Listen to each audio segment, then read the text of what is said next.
ঢাকা নগরী একটি কিয়ামতের আলামত।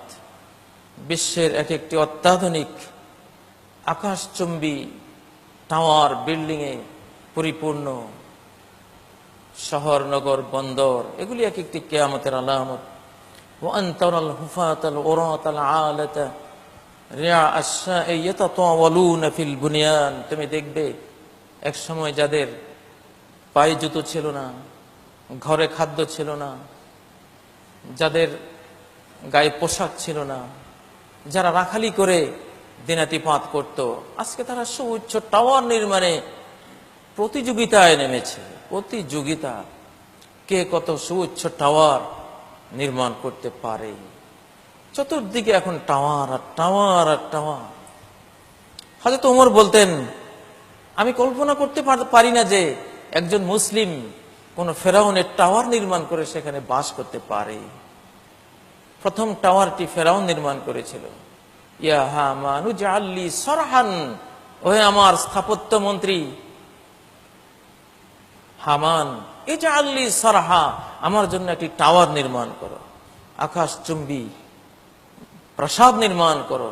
লাআল্লি আত্তালিউ ইলা ইলাহি মূসা, যাতে মূসার ইলাহ কোথায় থাকে সুউচ্চ টাওয়ারে উঠে আমি তার ইলাহের একটু খোঁজ নেই। আপনারা আজকে যারা সুউচ্চ টাওয়ারে নির্মাণ করছেন, ফেরাউনের টাওয়ারে বাস করছেন।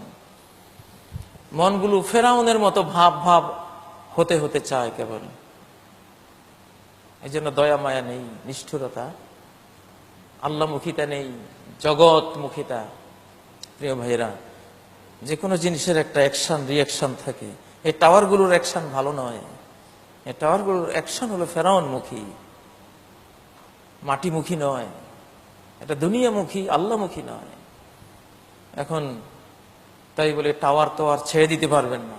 এই জন্য টাওয়ারের ভিতরে যতক্ষণ থাকবেন জিকির আজকারে ব্যস্ত থাকবেন, আল্লাহকে নিয়ে ব্যস্ত থাকবেন, কোরআনকে নিয়ে ব্যস্ত থাকবেন, যাতে করে টাওয়ারের অ্যাকশনে আপনাকে না ধরে, কোরআনের অ্যাকশনে যাতে আপনাকে নুরানি রাখে, আলোকিত রাখে, মানুষ হিসেবে আপনাকে টিকিয়ে রাখে।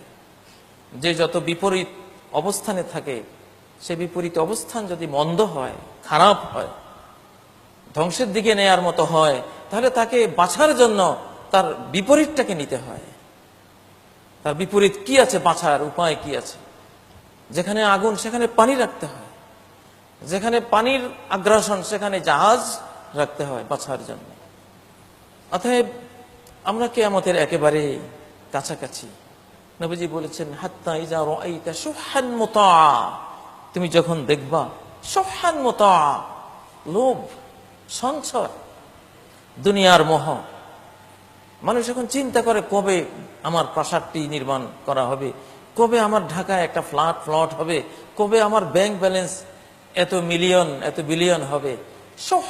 চতুর্দিকে দুনিয়ার মোহের চর্চা, দুনিয়ার লোভের আনুগত্য, লোভের পিছনে সবাই বান্দা হয়ে, গোলাম হয়ে, দাস দাসী হয়ে ছুটে চলেছি। শুহহান মুতাআন। আল্লাহ এখন আর মুতাআ নেই। অনেক ক্ষেত্রে আল্লাহ এখন আমাদের আনুগত্যের পয়েন্ট নন যে তার অনুসরণ করছি। অনুসরণ চলছে দুনিয়ার মোহে। দুনিয়া হয়ে গেছে মাবুদ। তাইসা আব্দুদ দিনার, ধ্বংস হোক দিনারের গোলাম। তাইসা আব্দুদ দিরহাম, নবী সাল্লাল্লাহু আলাইহি ওয়াসাল্লাম বলছেন, বুখারী বর্ণিত সংকলিত হাদিস, দিরহামের গোলাম ধ্বংস হোক। তাইসা আব্দুল খামিস, তাইসা আব্দুল খামিলা, চাদরের গোলাম, পোশাক আশারের গোলাম ধ্বংস হোক। শুহহান মুতাআন। চতুর্দিকে শুধু সম্পদের মোহ, ডলারের পেছনে ছুটাছুটি, 1000 নোটের লাল চেহারার পেছনে ছুটাছুটি, রিয়ালের পেছনে ছুটাছুটি, কোথায় ইউরো পাওয়া যাবে সেদিকে ছুটাছুটি। শুহহান মুতাআন ও হাওয়ান মুত্তাবান।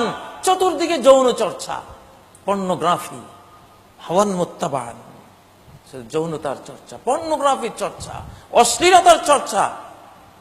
শুহহান হাওয়ান মুত্তাবান।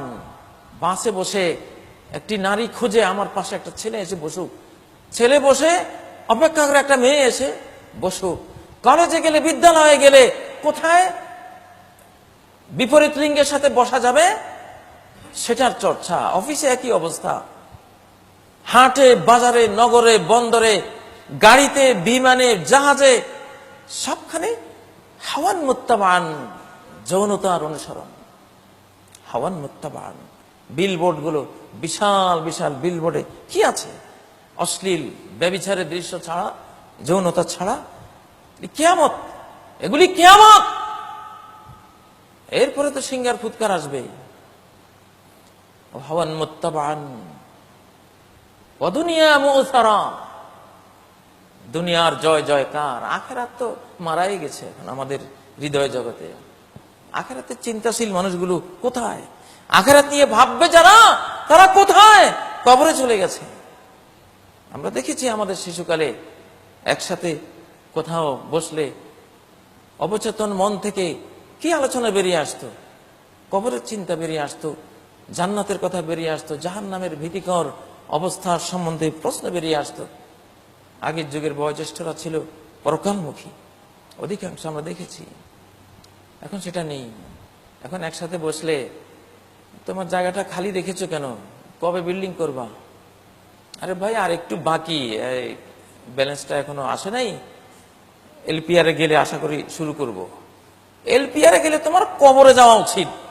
তুমি এলপিআরে যাচ্ছ মানে কবরের টিকিট তোমার রেডি হয়ে গেছে। আর তুমি এলপিআরে গিয়ে সুউচ্চ ফেরাউনি টাওয়ার বানাবার চিন্তায় বিভোর। আহারে দুনিয়া। আর গ্রামে বসলে এখন আর আখেরাতের আলোচনা নেই। ছেলে একটা জাপানে থাকে, একটা আমেরিকা, একটা কোরিয়া থাকে। বিল্ডিং একটা হয়েছে, আরো দুটা হবে, টাকা এসে গেছে মনে হয়, আগামী মাসে কাজ ধরবো, এই অবস্থা। শুধু মাটি। ওয়ালা কিন্নাহু আখলাদা ইলাল আরদি। কিন্তু সে মাটিতেই চিরস্থায়ী হয়ে গেল। সে যে মহাকাশের উড়ন্ত পাখি ছিল, এই পৃথিবী থেকে উড়ে তাকে জান্নাতে যেতে হবে ভুলেই গেছে। এই পৃথিবী জাহান্নাম, এটি জাহান্নামের স্থান। এই পৃথিবীর নিচে ৭ম স্তরে হলো জাহান্নাম। আব্দুস সালাম রাহিমাহুল্লাহ, নবীজির সাহাবী, উনি বর্ণনা করেছেন আন্নার তাহতাল আরদিস সাবিআ। হাকিম বর্ণনা করেছেন সহিহ, যে জাহান্নামটা হলো ৭ম মাটির স্তরের নিচে। ওখানে যে আয়রন কোর আছে, সূর্যের সমান তাপমাত্রা, যেখানে পদার্থ পড়ার সাথে সাথে গলে যাবে এমন তাপমাত্রা আছে। এটা জাহান্নাম। ওটারই উপরে, জাহান্নামের উপরে ঘরবাড়ি করে সিনেমা দেখতেছি আমরা। জাহান্নামের উপরে বসে সিনেমা, জাহান্নামের উপরে বসে ফেরাউনি টাওয়ার, জাহান্নামের উপরে বসে খাওয়া দাওয়া ভর্তি করো। সবর করো একটু। জাহান্নাম বলতেছে হাল মিন মাজিদ, আল্লাহ আরো বাড়তি আছে কিনা, আরো দাও, পেট ভরতেছে না আমার।